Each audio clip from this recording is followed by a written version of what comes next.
Washington DC में मिले। Israel Lebanon के नेता वाशिंगटन डीसी में बात की और 34 साल बाद इजरायल लेबनान आमने सामने बैठे, बातचीत हुई दोनों देशों के नेताओं के बीच में, और दोनों देश स्थायी शांति स्थापित करने के लिए काम करेंगे। ये डोनाल्ड ट्रंप का पोस्ट सामने आया है सोशल मीडिया पर कल देर रात, यानी कि भारतीय समय अनुसार देर रात सोशल मीडिया पर डोनाल्ड ट्रंप की ओर से ये पोस्ट किया गया। ये पोस्ट आप देख रहे हैं जिसमें ये बताया गया कि जो बातचीत हुई है अच्छे नोट पर हुई और साथ ही साथ लेबनान और इजरायल के बीच में सीज फायर को लेकर सहमति बनी है। डोनाल्ड ट्रंप ये कहते हुए नजर आए कि वॉशिंगटन डीसी में दोनों नेता 34 साल बाद आमने सामने बैठे, दोनों देशों के नेता, और इसके बाद इसे लेकर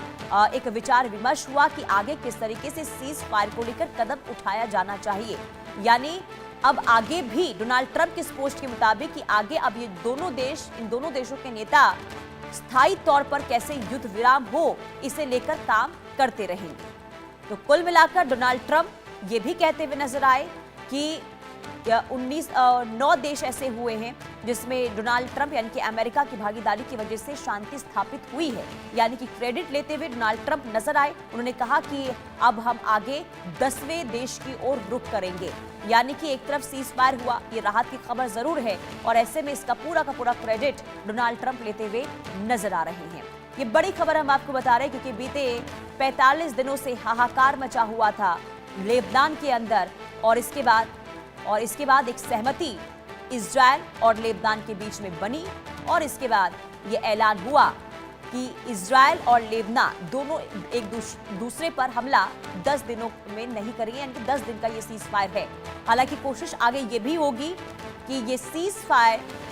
जो अभी टेम्पररी है वो स्थायी तौर पर ये लागू हो, यानी कि युद्ध विराम हो, और इसे लेकर दोनों देशों के नेता काम करेंगे। ये डोनाल्ड ट्रंप के इस पोस्ट में आप देख रहे होंगे। डोनाल्ड ट्रंप कहते हुए नजर आए हैं कि स्थायी शांति स्थापित करने के लिए भी दोनों देश आगे बातचीत करते रहेंगे, इस पर काम जारी रहेगा। आगे बढ़ते इधर लेबनान सीज फायर पर प्रधानमंत्री नेतन्याहू का बयान सामने आया है। लेबनान में 10 दिन के युद्ध विराम पर सहमत हूं, नेतन्याहू कह रहे हैं। लेबनान के साथ शांति प्रयासों को आगे बढ़ाएंगे और लेबनान के साथ ऐतिहासिक समझौता करने का मौका है। तो प्रधानमंत्री नेतन्याहू इजरायल के प्रधानमंत्री हैं, जिनके द्वारा ये बताया गया कि सहमत हूं मैं, जो ये सीज फायर हुआ है, लेबनान के साथ एक समझौता हुआ है 10 दिन के युद्ध विराम को लेकर उन्होंने खुशी भी जताई, सहमति भी जताई, और साथ ही साथ उन्होंने ये भी कहा कि लेबनान के साथ ऐतिहासिक समझौता करने का ये मौका है। तो लेबनान में 10 दिन के सीज फायर का ऐलान डोनाल्ड ट्रंप ने सोशल मीडिया पर इसका ऐलान किया, और इसके बाद बेंजामिन नेतन्याहू की ओर से भी ये औपचारिक तौर पर जानकारी दी गई कि ये 10 दिन के सीज फायर से वो सहमत हैं और आगे भी ये सीज फायर लागू हो, इसे लेकर बातचीत आगे होती रहेगी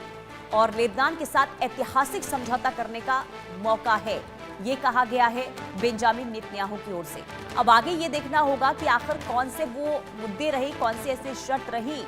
जिसे लेकर सहमति दोनों देशों के बीच में बनी है। जैसे जैसे डिटेल्स सामने आएंगे वो भी आपको बताएंगे, लेकिन मिडिल ईस्ट में जो जंग बीते 45 दिनों से देखने को मिल रही थी उससे जुड़ी ये राहत की खबर है, क्योंकि एक तरफ अभी अमेरिका और ईरान के बीच में सीज फायर है और दोनों देशों के बीच बातचीत को लेकर भी पहल आगे बढ़ती हुई नजर आ रही है, और दूसरी तरफ लेबनान और इजरायल के बीच में भी सीज फायर हुआ है, सहमति बन गई है, और इसे लेकर यहां पर सहमति जताते हुए बेंजामिन नेतन्याहू नजर आए। उन्होंने कहा कि मैं संतुष्ट हूं जो लेबनान और इजरायल के बीच में समझौता हुआ है, और यह ऐतिहासिक मौका है लेबनान के साथ बातचीत करने का। और देखिए 34 साल के लंबे अरसे के बाद ऐसा हुआ है जब आमने सामने जब